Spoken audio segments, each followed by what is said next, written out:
नींद की हालत में तशरीफ लाए टीवी पे और वीडियो जान कर दिया कि मुज़ाकरात हो रहे हैं, उसमें काफी हद तक कामयाब है।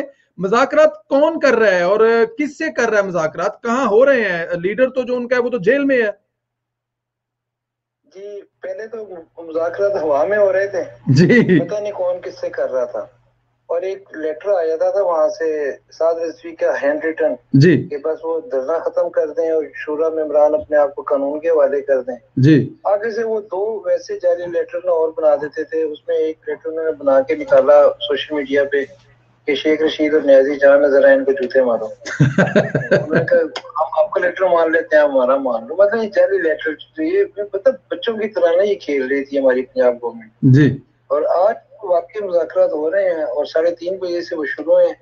उन्होंने अफ्तारी भी वहीं की है, वो टीम गवर्नमेंट ने भेजी भी वहां पे। उस टीम में बड़े क्रेडिबल लोग भी हैं जी, सिर्फ गवर्नमेंट के लोग नहीं है जी, और वो जिम्मेदारी से कोशिश कर रहे हैं कि मामला सेटल हो जाए। लेकिन मसला ये है ना कि उनका मुतालबा क्या है। मुतालबा तो वो है जो नवंबर 2000 पिछले साल की बात है जी, जिसपे गवर्नमेंट ने साइन किए हैं। वो कहते हैं साइन किए तुमने, इसको पूरा करो, हम तो और कुछ मांगते ही नहीं है। कोई नई हमारी डिमांड नहीं है, कोई हमारी बात नहीं है। तो अगर हम गलत कह रहे हैं तो हम अभी चुप कर जाते हैं, अपना बयान वापस ले लेते हैं। अगर हम ठीक कह रहे हैं तो आप बीच में आए हो, आप लोग मोअज़्ज़ज़ लोग हो, बड़े लोग हो, हम आपकी इज्जत करते हैं, एहतराम करते हैं, तो आप हमारा साथ दो। इसमें आपको हमारा साथ देना चाहिए। अगर हमारी डिमांड गलत है तो आप हमें बताओ, हम अभी अपनी डिमांड खत्म करते हैं, अपना धरना खत्म करते हैं। और 20 अप्रैल की कॉल दी हुई उन्होंने लॉन्ग मार्च की, कॉल भी वापस लेते हैं। तो अब वो कैसे कह देंगे तुम गलत कह रहे हो, क्योंकि उनका मौक़िफ़ ठीक है। अब ये काम गवर्नमेंट का है कि उनके साथ बैठे, उन्हें समझाए, उन्हें बताया कि ये मुमकिन नहीं है जो आप कह रहे हो, और इसके बदले में ऐसे ऐसे करके ऐसे कर लेंगे। अभी वो प्राइम मिनिस्टर साहब टीवी पे आए, कौम को इत्मीनान में ले रहे थे।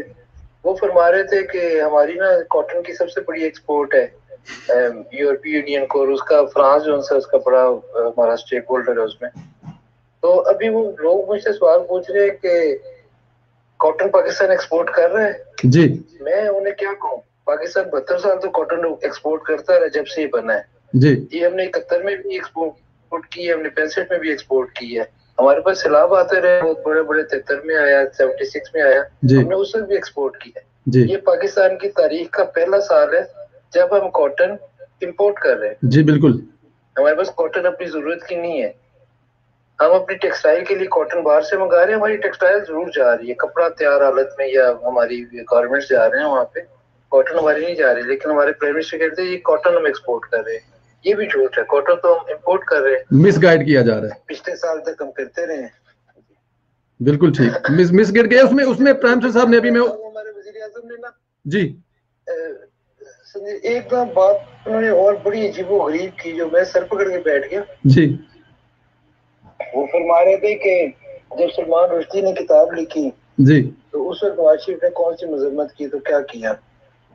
तो हम तो ज्यादा उम्र के लोग हैं जी, हमें पता है किस वक्त क्या हुआ है। हमारी शुक्र है कि अवाम की मेमोरी बड़ी वीक होती है जी, लेकिन कुछ लोग होते हैं जिनकी मेमोरी वीक नहीं होती। बिल्कुल ठीक। तो मैंने सारा हिसाब जब लगाया तो ये किताब इसने 86 में लिखी थी जी। इसके जो झगड़े जुड़े हुए थे जब ये किताब पब्लिश हुई और जब ये पूरी दुनिया में, ये तो दैट वाज 88 87 88 में जी। नवाज शरीफ कहाँ था जी, 88 में फरवरी में पब्लिश हुई थी जी। उस वक्त नवाज शरीफ नहीं थे पावर में जी, उस वक्त नवाज शरीफ चीफ मिनिस्टर थे पंजाब के जी। तो आज हम इसको ये जो बुज़दार है इसे तो नहीं कह रहे ना, ये इसका काम भी नहीं है।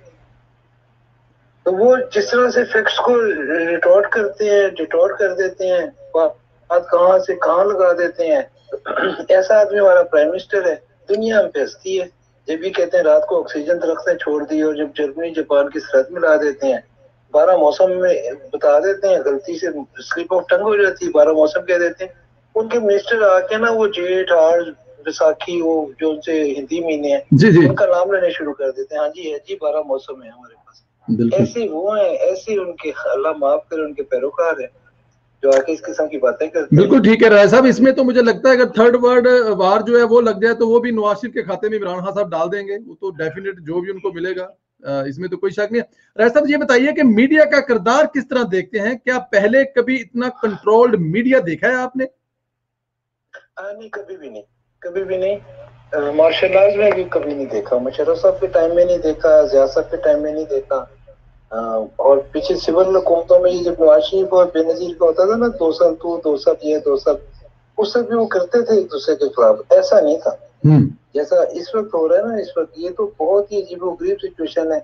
कौन सा चैनल चलेगा कौन सा नहीं चलेगा। अभी अफसार आलम ने आज वो एक पूरा थ्रेड दिया हुआ है कि जब मैंने 92 चैनल बंद किया, तो जब कैमरा का चेयरमैन थे 2017 में जी, तो मुझे किसने कह के कैसे कह के खुलाया और मुझे कैसे वो खोलना पड़ा, और 92 मैंने क्यों बंद किया उन्होंने वीडियो भी शेयर की कि 92 ये चला रहा था तो मैंने, और फिर मुझे किसी ने कहां से किस लेवल से दबाव आया। आज का उनका ट्वीट है, उन्होंने पूरा थ्रेड एक लगाया है। तो ये कभी भी नहीं हुआ, कभी भी नहीं हुआ, ये पहली दफा हुआ है। और ये सिर्फ हाइब्रिड रिजीम है जी, या ये वन पेज का शख्स आना है जिसके ऊपर ये सब हो रहा है। एक आदमी है पार्लियामेंट कंट्रोल कर रहा है, एक आदमी मीडिया कंट्रोल कर रहा है। मीडिया में किसने काम करना है किसने नहीं करना। अभी आप ये मेरे साथ बात करते हुए यहाँ लिख देना करना रिटायर सीनियर तजियाकार जी, तो मुझे भी नोटिस आ जाएगा, आपको भी नोटिस आ जाएगा कि जी आप ISPR से आपने परमिशन नहीं ली। ये मेरे साथ हो चुका है एक चैनल पे जी जी, बिल्कुल इतना कंट्रोल कभी नहीं देखा। अच्छा राय साहब, जरा ये बताइए, क्योंकि तहरीक की बात हो रही, फिर मैं इससे आगे चलता हूं। एक तहरीक जो 2017 में थी और एक तहरीक अभी 2021 में है, जैसे तहरीक लबैक, दोनों में बुनियादी फर्क क्या है? देखिए 2017 में ना तहरीक थी नॉन जेन्युइन जी, मैं बिल्कुल आपको सही बता रहा हूँ जी, कोई काम ऐसा नहीं हुआ था। एक ये पार्लियामेंट का एक सिस्टम होता है काम करने का जी, पार्लियामेंटेरियन बैठे होते हैं, ये 300-400 जितने भी हैं, हर चीज की ना एक कमेटी बनी हुई होती है। दिफा की अलग है, खर्चा की अलग है, मजहब की अलग है, एजुकेशन हेल्थ, एक कमेटी होती है जिसमें हर तरफ के लोग होते हैं। 5-5, 8-8, 10-10 आदमी की कमेटी होती है। कोई भी बिल जो गवर्नमेंट ला रही है, अपोजिशन ला रही है, वो उस कमेटी के हवाले किया जाता है। उस कमेटी उसको देखती है कि इसको हमने क्या करना है क्या नहीं करना है, डिस्कशन करती है, रोज उनकी मीटिंग्स होती हैं। उसके बाद उस बिल को एक फाइनल शक्ल दी जाती है। जब वो बिल फाइनल हो जाता है उसमें ना अपोजिशन के लोग भी होते हैं, गवर्नमेंट के भी लोग होते हैं, और इसके अलावा जो पार्टियां होती हैं उनके भी लोग होते हैं। हर कमेटी की फॉर्मेशन ऐसे ही होती है जी। वो कमेटी जब बिल अप्रूव करके लाती है, उसके बाद उस पर वोटिंग होती है असेंबली में। तो जो आम बैठे हुए होते हैं हमारे अरकान पार्लियामेंट, उन्हें नहीं पता होता क्या हो रहा है क्या नहीं हो रहा। उन्हें पता है कमेटी ने अप्रूव किया, कमेटी में हमारा फलाना आदमी था, ट्रस्ट है, तो उस पर हाँ में वोट देंगे या ना में वोट देंगे। उस वक्त एक बिल आया था जी, वो बिल के अंदर ना एक अमेंडमेंट आई थी। वो अमेंडमेंट बड़ी तकलीफ दे थी जी, और उस अमेंडमेंट के जिम्मेदार 2 आदमी थे उस कमेटी के मेंबर। उन 2 आदमियों ने उस पर वर्किंग की थी, उन 2 आदमियों ने बिल तैयार किया था, और कमेटी से वो आ गया था असेंबली में वोटिंग के लिए। वोटिंग के दौरान आमतौर पे हमारे जो पार्लियामेंटेरियन है वो देखते भी नहीं है, वो देखते हैं पार्टी का क्या फैसला है। बिल्कुल ठीक। तो वहाँ पता चला कि ये तो इसके अंदर जो अमेंडमेंट की है वो काफी सारी चीजें अमेंड हुई थी। उसमें एक ये भी अमेंडमेंट हुई थी कादियानियों से मुतालिक, उसमें एक मसला था जी, जैसे कादियानी सर्टिफिकेट देना होता है कि मैं किसी लाहौरी कादियानी ग्रुप से ताल्लुक नहीं रखता और नबी पाक सल्लल्लाहु अलैहि वसल्लम को आखिरी नबी मानता हूँ। ये एक बिल्डिंग होती है जो शनाख्ती कार्ड बनाते हुए भी हमने देनी होती है, पासपोर्ट में भी देनी होती है, और वो उसके अंदर ना चेंजिंग थी। अच्छा जी, चेंजिंग ठीक नहीं, वो गलत चेंजिंग थी, और उसके जिम्मेदार 2 आदमी थे। एक का ताल्लुक लीग से था जी, और एक का ताल्लुक PTI से था जी। और क्योंकि पार्लिमानी नूर के वजीर और जो कानून के उस वक्त ज़ियाद अहमद साहब थे, ज़ियाद अहमद बहुत लर्नर्ड आदमी है, बहुत लायक आदमी है जी, लेकिन उनकी गलती ये थी कि उनसे ओवरसाइट हुआ कि बिल कमेटी से पास हो के असेंबली में आ गया जी, उन्होंने बिल को देखा तक नहीं। अगर देख लेते तो पकड़ लेते जी, ये तो बहुत बड़ा फॉल्ट है इसके अंदर। असेंबली में पॉइंट आउट हो गया, और ये झगड़ा को वो बिल असेंबली में आया था, उसमें वोटिंग भी नहीं हुई थी, कोई चेंजिंग नहीं हुई, उस बिल रिजेक्ट हो गया, खत्म हो गया। किसी की जरूरत ही नहीं थी कि उसको पास कर सकता, ना कोई किसी ने उसके हाथ में वोट दिया ना मुखालफत में दिया, उसमें वोटिंग हुई ही नहीं, वोटिंग ही नहीं हुई, सेटिस्फाइड हो गया। हाँ, इसको इशू बना दिया गया इसको ना जी। उस वक्त आपको पता है इशू बनते थे, एक इशू टॉन लीग का बना था जी जी, वो भी एक इशू था। वो बात है टॉन लीग का, वो भी बात अगर ये करे तो ठीक है, अगर नवाज शरीफ ने की तो बड़ी गलत बात कर दी, और फौरन वो चढ़ाइयाँ शुरू हो गई। इसी तरह इसके ऊपर भी चढ़ाई शुरू होगी। इस इशू के ऊपर ये तहरीक लबैक नवा धरना दिया था 2017 में जी, उस बिल पे जो पास ही नहीं हुआ। बिल्कुल ठीक। और अफसोस की बात यह है कि नून लीग का जो एक खातून रुकन उसमें शामिल थी, नून लीग ने तो उन्हें उसी वक्त फारिग कर दिया था। अब आपने कभी उनका नाम भी नहीं सुना। पहले उनका नाम रोज अखबार टीवी में आता था जी। और जो पीटीआई के साहब थे वो वजीर आज है भी पीटीआई, वो वजीर है इस वक्त। जी, वजीर हैं वो। हाँ जी। और इस वक्त तो वो उनको साथ में पूरे कौम के बच्चों की दुआएं हैं उनके साथ। इस वक्त वो बच्चों का फ्यूचर जो है वो उसको बड़ा ब्राइट करके, ब्राइट सरफ से धो धो के दिखा रहे हैं। जी, बच्चे बड़े खुश हैं हमसे ना, क्योंकि जी, वो बच्चों को इतनी छुट्टियां मिल ही नहीं सकती थी जो नवाज शरीफ की, शहबाज शरीफ की हुकूमत होती। बिल्कुल ठीक, वो तो बिल्कुल ठीक। वैक्सीन लगाते हुए कहते चलो बच्चों स्कूल वाले पास से। बिल्कुल बिल्कुल इसी तरह ही है। जिन्होंने, हाँ, जिन्होंने बच्चों की मौज कराई, टीचर्स की मौज कराई, स्कूल बंद है जी सारे। जी, इसमें कोई शक नहीं है। अच्छा राजा साहब, मुझे जरा आप जरा शॉर्ट में जरा ये बताइए, क्या आप समझते हैं कि इमरान खान की हुकूमत की उल्टी गिनती शुरू हो चुकी है?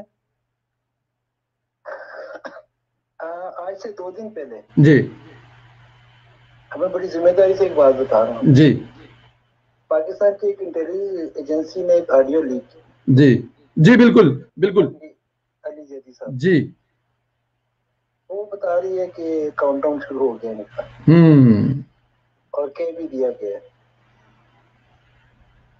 वो वीडियो बता रही है इस जी, वो वीडियो बताया, वो ऑडियो है। जी जी, वो ऑडियो है, बिल्कुल वो ऑडियो जी। हाँ जी। ओके ओके, इसका मतलब है कि इमरान खान की बातें कर रही है ना गवर्नमेंट ऊपर नीचे, जी ये जो हरकतें हो रही हैं इस वक्त, जी ये जो इन्होंने 7 हिजरी के साथ पंगा लिया हुआ है, पूरे पाकिस्तान के साथ लिया हुआ है, जी और एक ये गोलियां मार रहे हैं, जी, ये गोलियां मार रहे हैं कि अगर कल को पब्लिक निकले तो आज उनको मैसेज दे रहे हैं कि हम ऐसे गोली मारेंगे, ताकि लोग डर के मारे बाहर ना निकले, और हम ये फस्ताई खंडे इस्तेमाल करके। अच्छा, ये जो आज इन्होंने गोलियां मारी है ना, इसकी तैयारी इन्होंने आज से 1.5 साल पहले की शुरू की हुई है। अच्छा, मारने की तैयारी 1.5 साल पहले से शुरू की हुई है।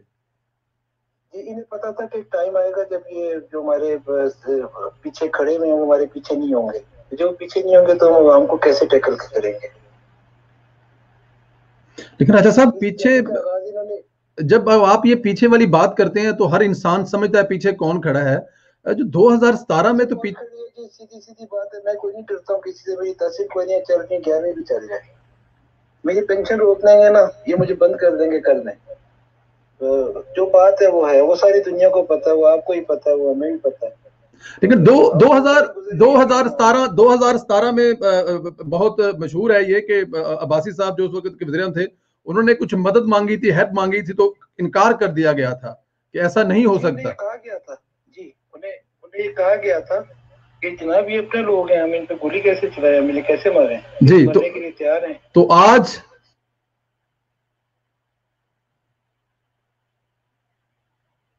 आज की तारीख में तो उल्ट हो गया ना राजा साहब फिर। जी जी, आज की तारीख में उल्ट हो गया। अब ये ना, इसकी एक और डिटेल है जी, ये भी ना मैं जिम्मेदारी से बता रहा हूँ कि फौज बतौर इदारा अब इसके पीछे नहीं है। बिल्कुल ठीक। एक हिस्सा है जिसकी सर्वाइवल इस गवर्नमेंट के साथ है। जो ये गवर्नमेंट जाएगी तो एक छोटा सा तबका है, छोटा सा हिस्सा है जो कोर्ट मार्शल हो जाएगा, जेलों में चला जाएगा। उनकी बचत उसी दिन तक वो सीटों में बैठे हुए अफसरी के एंजॉय करें जब तक ये गवर्नमेंट है। वो इस गवर्नमेंट को चला रहे हैं कि जैसे कैसे चल सकती है चला दो। अब वो नहीं चला सकेंगे ज्यादा दिन ना, क्योंकि आप देखें इकॉनमी हमारी कहाँ खड़ी हुई है। और जिस तरह हम ये मिनिस्टर चेंज कर रहे हैं, फाइनेंस मिनिस्टर चेंज कर रहे हैं, जिस तरह पाकिस्तान के मामला चलाए जा रहे हैं, ये मामला नहीं चल सकते।